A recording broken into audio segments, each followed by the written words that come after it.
وفاق اعظم نذیر تارڑ اظہار خیال کر رہے ہیں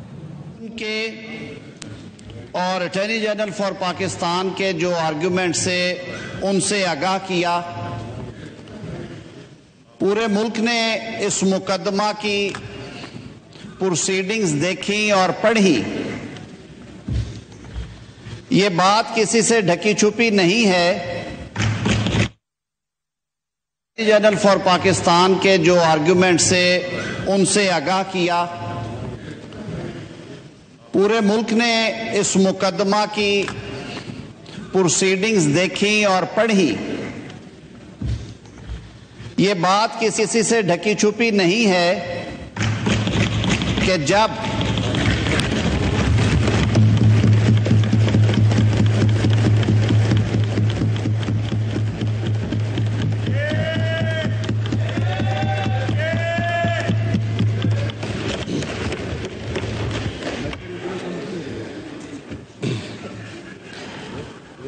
جناب اسپیکر، جب ایک ضدی شخص کی انا کی تسکین کے لیے دو صوبائی منتخب اسمبلیوں کی تحلیل ہوئی تو اس پہ پاکستان کے سنجیدہ سیاسی حلقوں نے تبصرے بھی کیے اور رد عمل کا بھی اظہار کیا. دو اسمبلیوں کی تحلیل کا مقصد ان اسمبلیوں میں انتخابات کروانے سے زیادہ مقدم مقصد اس ملک میں سیاسی تقسیم کی داغ بیل ڈالنا تھی. جناب اسپیکر، پاکستان کی سیاسی تاریخ گواہ ہے کہ پاکستان میں ہونے والے عام انتخابات پہ مختلف ادوار میں انگلیاں اٹھائی گئیں. 1970 میں جو صورتحال بنی انتخابات کے نتائج کے حوالے سے اور نتائج کی تقسیم کے حوالے سے ہم نے اس کی قیمت بھی چکائی.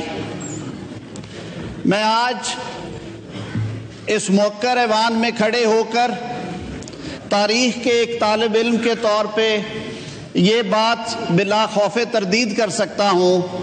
کہ 1977 کے انتخابات اگر نگران حکومتوں کی موجودگی میں ہوتے تو نتائج شاید ملتے جلتے ہی ہوتے، لیکن اس کے بعد چلنے والی تحریک کے نتیجے میں ہمیں 11 سال کا بدترین مارشل لاء نہ ملتا، جس نے پاکستان کا سیاسی نقشہ بدل کے رکھ دیا، ہماری فکروں اور سوچوں پہ تالے لگا دیے، جس کی قیمت آج ہماری نسلیں دے رہی ہیں اور دیتی رہیں گی. اللہ تعالی ہم سب کو ان چیزوں کو سمجھ کے، ان چیزوں سے سبق سیکھ کے پاکستان کی بہتری کے لیے سازگار حالات بنانے کی طاقت اور توفیق عطا فرمائے. میں آج کے مدعے کی طرف آتا ہوں. اسی موقر ایوان نے پچھلے ہفتے حالات کی نزاکت کو سامنے رکھتے ہوئے عدل کے سامنے رکھتے ہوئے انصاف کے کو دیکھتے ہوئے اپنا آئینی فریضہ ادا کرتے ہوئے قرارداد منظور کی اور یہ مطالبہ کیا کہ یہ جو مقدمات آپ کے سامنے زیر سماعت ہے، دو صوبوں میں صوبائی اسمبلیوں کے انتخابات اور وہ بھی حصوں میں کروانے کے، کہ آدھے ملک میں انتخابات ابھی کروا لیں اور آدھے ملک میں انتخابات بعد میں کروائیں. وہ انتخابات جب ہوں گے وہاں پہ سیاسی حکومتیں ہوں گی. یہ بات بھی کسی سے ڈھکی چھپی نہیں ہے کہ اس معزز ایوان کی 55% نشستیں جو ہیں وہ صوبہ پنجاب سے ہیں آبادی کے تناسب سے، اور یہ بات بھی کسی سے ڈھکی چھپی نہیں ہے کہ کہ کل کو جب اس معزز ایوان کا الیکشن ہوگا قومی اسمبلی کا اکتوبر میں، اس وقت پنجاب میں چاہے ہماری ہو چاہے آہے آپ کی ہو، ایک سیاسی حکومت ہوگی جسے معطل نہیں کیا جا سکتا۔ اور یہ بات بھی کسی سے مخفی نہیں ہے کہ آئین سازوں نے اسی ایوان میں بیٹھ کے ہفتوں اور مہینوں محنت کر کے 18ویں ترمیم کے ذریعے آرٹیکل 224 کو انیکٹ کیا، اسے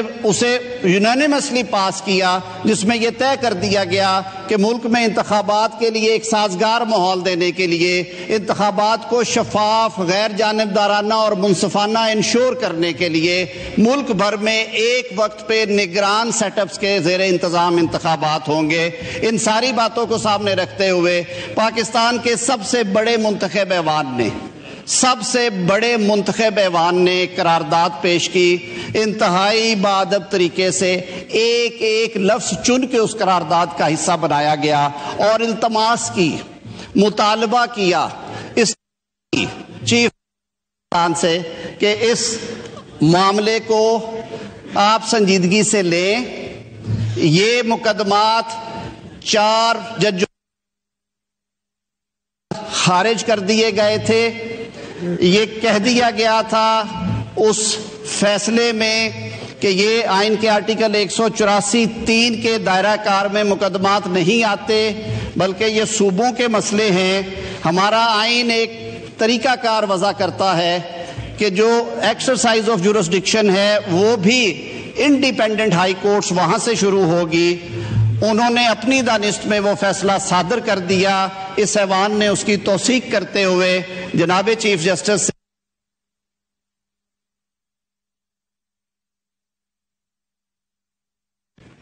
آپ کے عدل عوام مختلف آراء سن رہے ہیں، اپنے گھر کو یکجا کریں۔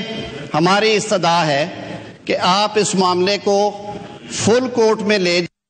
ماسوائے ان 2 جج صاحبان کے جنہوں نے اس معاملے میں خود ریکیوز کیا ہوا ہے۔ آپ 13 رکنی بینچ بنا دیں، وہ جو فیصلہ کرے گا پاکستان کے عوام اس فیصلے کے پیچھے کھڑے ہو جائیں گے۔ لیکن میں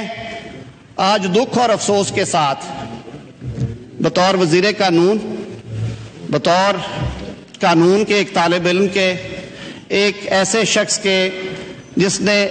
عزت، مقام، نیک نامی اگر کوئی ہے صرف اور صرف کالے کوٹ کی وجہ سے حاصل کی، اور یہ میرے کالے کوٹ کی بدولت ہے کہ میں آج اس ایوان میں آپ سب سے مخاطب ہوں۔ ہم نے ہاتھ جوڑ کے یہ استدعا کی کہ اس تاثر کو ختم کرنے کے لیے اس معاملے کو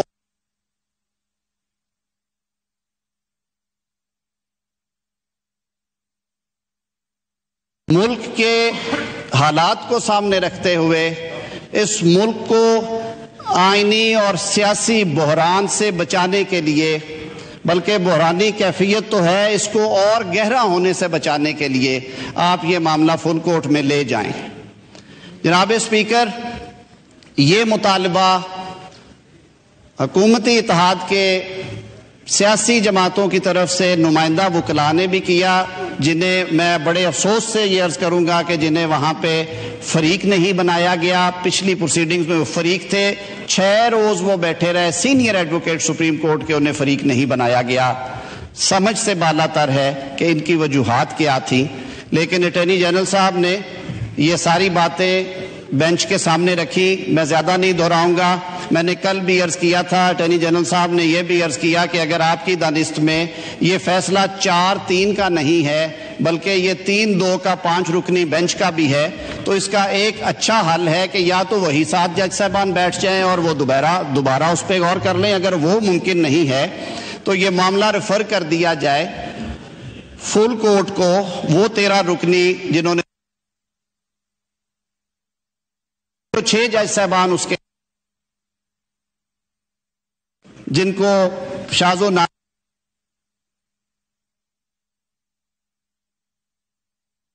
دیا جائے تاکہ یہ کنٹروورسی حل ہو جائے۔ لیکن میں انتہائی دکھ اور افسوس کے ساتھ یہ عرض کروں گا کہ ان تمام جائز مطالبات کو نظر انداز کرتے ہوئے نظر انداز کرتے ہوئے آج 3 رکنی بینچ نے فیصلہ صادر کر دیا، اور انہوں نے الیکشن کمیشن نے جو الیکشن شیڈیول میں رد و بدل کیا تھا یا واپس لیا تھا، الیکشن کمیشن کے اس اقدام کو کالعدم قرار دیتے ہوئے خود ہی شیڈیول جاری کر دیا، خود ہی تاریخیں بھی دے دی اور حکم جاری کر دیا کہ اس طرح سے انتخابات کا انعقاد ہوگا۔ ہم انتخاب سے بھاگنے والے نہیں ہیں۔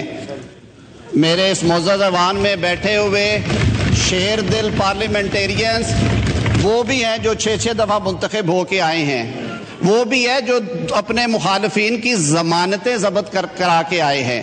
لیکن میں پھر یہ ادب سے عرض کروں گا کہ کبھی بھی یہ تاثر نہیں جانا چاہیے، یہ تاثر نہیں جانا چاہیے جو تاثر پچھلے دور میں تھا کے بارے میں،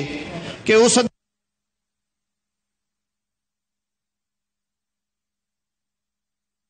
ادب سے یہ استدعا کروں گا کہ ہمارے ملکی اداروں کو زبان پہ یہ لفظ نہ آئے کہ کسی نہ کسی حوالے سے کوئی نہ کوئی ادارہ سیاسی انجینئرنگ کے لیے سہولت کاری کرتا ہے۔ جناب اسپیکر، قانون کے ایک طالب علم کے طور پہ ایک اور مسئلہ بھی ہمارے سامنے ہے۔ اسی دوران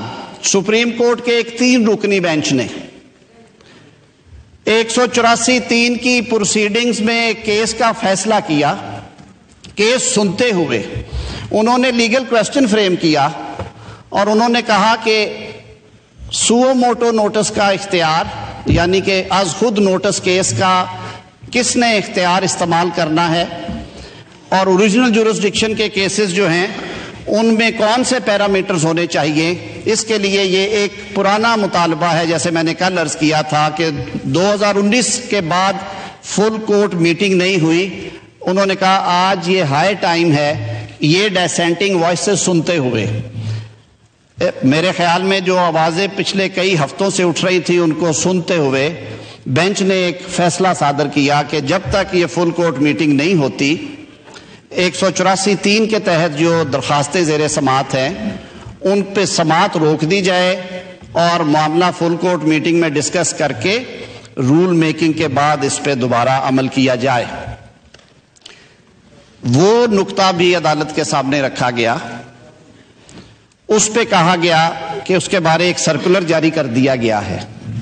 ایک جوڈیشل ڈیسیژن کو ایک انتظامی سرکولر کے ذریعے رد کر دیا گیا ہے۔ آج جب یہ فیصلہ سنا دیا گیا اس جوڈیشل ڈیسیژن کے ہوتے ہوئے اور یہ کہتے ہوئے کہ اس جوڈیشل ڈیسیژن کا اس پہ کوئی بیرنگ نہیں ہے، اس کا کوئی اثر نہیں ہے، لیکن حیرانگی کی بات ہے کہ پھر ایک اور 6 رکنی بینچ بنا دیا گیا جس نے 1 گھنٹے کے بعد اسی ڈیسیژن کو جو 3 رکنی سینئر پیونی جج صاحب نے صادر کیا تھا، ایک 6 رکنی بینچ جس میں سینئر ججز کی موجودگی میں انہیں نظر انداز کرتے ہوئے ایک بینچ تشکیل دے کے اس ڈیسیژن کو ختم کیا گیا، وہ پروسیڈنگز کلوز کی گئی۔ تو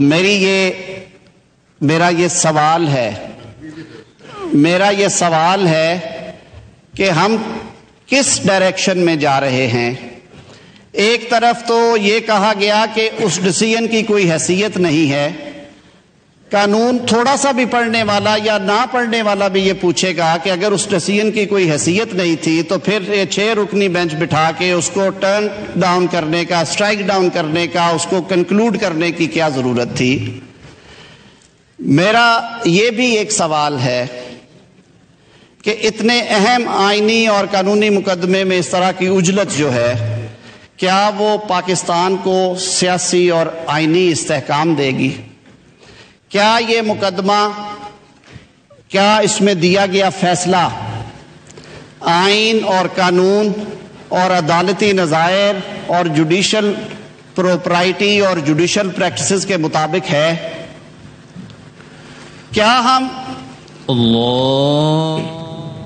وفاقی وزیر قانون اعظم نذیر تارڑ اسمبلی کے اجلاس سے اظہار خیال کر رہے ہیں، اور جو آج فیصلہ آیا ہے سپریم کورٹ کا اس پر ان کی جانب سے اظہار خیال کیا جا رہا ہے۔ کہتے ہیں اٹارنی جنرل نے تمام باتیں بینچ کے سامنے رکھی، تمام جائز مطالبات کو نظر انداز کر کے آج 3 رکنی بینچ نے فیصلہ سنا دیا۔ الیکشن کمیشن کے اقدام کو کالعدم قرار دے کر خود ہی شیڈیول جاری کر دیا۔ پھر وہ یہ کہتے ہیں جی کہ ہم انتخابات سے بھاگنے والے نہیں ہیں، کبھی یہ تاثر نہیں جانا چاہیے جو پچھلے دور میں تھا، اور کہتے ہیں کہ آج میں اس ایوان میں کالے کوٹ کی بدولت ہی خطاب کر رہا ہوں، آئینی سیاسی بحران مزید گہرا ہونے سے بچانے کے لیے معاملہ فل کورٹ لے جائیں۔ ہم نے ہاتھ جوڑ کر استدعا کی تاثر ختم کیا جائے کہ اسے انا ضد کا معاملہ نہ بنائیں۔ ہم نے گزارش کی ہے ملک کو آئینی سیاسی بحران سے بچانے کے لیے فل کورٹ بنائیں۔ یہ مطالبہ حکومتی اتحاد کی جانب سے نمائندہ بکلا نے بھی کیا۔ یہ ان کی گفتگو سامنے آئی ہے اور اس فیصلے کے حوالے سے پالیسی بیان دے رہے ہیں۔ جی ہاں، پالیسی بیان دیا ہے انہوں نے، اور کہہ رہے ہیں کہ ہم گزارش کر رہے ہیں چیف جسٹس سے، آپ کے گھر میں تقسیم ہے، چیف جسٹس سے گزارش ہے کہ اس معاملے کو فل کورٹ میں لے جائیں۔ چیف جسٹس سے کہا کہ 13 رکنی بینچ بنا دیں،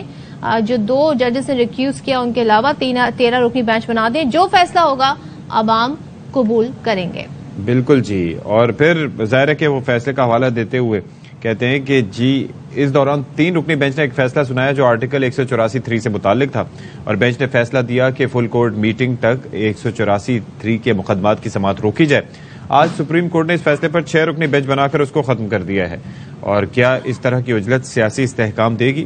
میرا سوال ہے، یعنی کہ اعظم نذیر تارڑ صاحب نے کہا کہ یہ کیا اتنے اہم قانونی مقدمے میں عجلت پاکستان کو استحکام دے سکتی ہے؟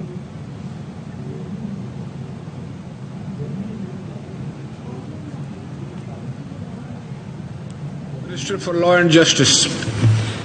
بہت شکریہ جناب اسپیکر، مجھے رمضان المبارک ہے، وقت کی قلت کا احساس ہے۔ میں اپنی گفتگو کو سمیٹتے ہوئے یہ عرض کروں گا کہ ایسے آئینی اور قانونی مقدمات جو کہ قوم کی تقدیر سے جڑے ہوتے ہیں، جن کے دوررس نتائج ہوتے ہیں، انہیں تحمل سے بڑا دل کر کے سب کو اکٹھا بٹھا کے سنا جاتا ہے۔ ان کو سنتے ہوئے میں بڑے ادب سے عرض کروں گا، انا کو، ادارہ جاتی تسلط کو، ضد کو سامنے نہیں رکھا جاتا۔ یہ ایوان بارہا یہ مطالبہ کر چکا ہے کہ جہاں پہ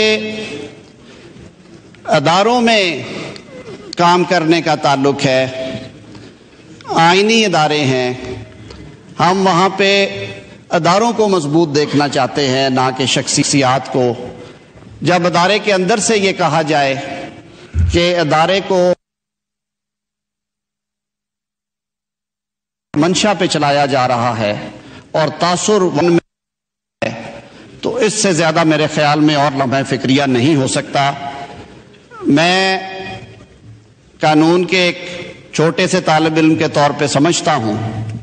کہ ان آئینی اور قانونی امور کو سامنے رکھتے ہوئے اگر دیکھا جائے تو اکثریتی فیصلے کو اقلیتی رائے سے تبدیل نہیں کیا جا سکتا۔ ایک جوڈیشل فیصلے کی موجودگی میں جس میں کہہ دیا گیا کہ 184(3) کے مقدمات پہ سماعت نہ کی جائے، اس کی موجودگی میں جوڈیشل سائیڈ پہ ایک دوسرا فیصلہ دینا بھی جوڈیشل پروپرائٹی کے حوالے سے مناسب نہیں ہے۔ اور دیگر اس پہ ابھی کابینہ میں بھی گفتگو ہوئی ہے، جناب وزیر اعظم صاحب نے اٹارنی جنرل صاحب کو، مجھے اور جو دیگر ہماری لیگل ٹیم ہے ان کو ہدایت دی ہے کہ وہ آئندہ کے لاہے عمل کے لیے مشاورت بھی کریں اور اپنی رائے سے بھی آگاہ کریں وزیر اعظم صاحب کو اور کابینہ کو۔ لیکن میں اس ہاؤس کا حصہ ہونے کے حوالے سے میں یہ ضروری سمجھتا تھا کہ میں یہ معروضات آپ کے سامنے پیش کروں، اور اس فیصلے کو جس انداز میں کیا گیا ہے اس انداز سے کم از کم ایک سیٹلڈ جوڈیشل پرنسپل جو ہے، جو پروپرائٹی اور ایکوٹی کا پرنسپل ہے، that justice should not only be done but it should be seen to have been done، اس کی سراسر نفی ہوئی ہے، اس کی صریحاً نفی ہوئی ہے، اور اس پہ صدائے احتجاج بلند کرنا ہم سب کا حق ہے۔ اسی حوالے سے میں اپنی معروضات ختم کرنے سے پہلے آج کابینہ میں پاکستان کے سابق وزیر اعظم شہید ذوالفقار علی بھٹو صاحب کی روح کے اصالِ ثواب کے لیے فاتح خوانی ہوئی۔ اور کابینہ نے مجھے یہ ذمہ داری سونپی کہ میں عدالت عظمیٰ کو کابینہ کے آج کے فیصلے سے آگاہ کروں کہ 12 سال سے شہید ذوالفقار علی بھٹو صاحب کے جوڈیشل مرڈر کے حوالے سے، ان کے ساتھ جو ناانصافیاں ہوئیں اس کے حوالے سے، عدل کے ایوانوں میں آئین اور قانون کی جو دھجیاں اڑائی گئی،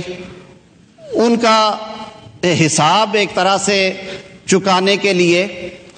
تاریخ کو درست کرنے کے لیے ایک صدارتی ریفرنس فائل ہوا ہے جو کہ 12 سال سے منتظر ہے سنوائی کے لیے۔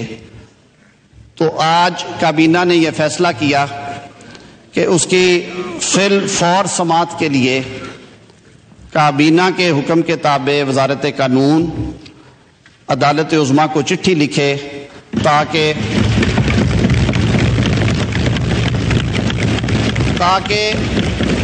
میرے شاید اسی بہانے اکٹھی بیٹھ جائے اور وہ سارے اکٹھے بیٹھ کے اس تاریخ ساز غلطی کا مداوع کر سکے۔ بہت شکریہ جناب۔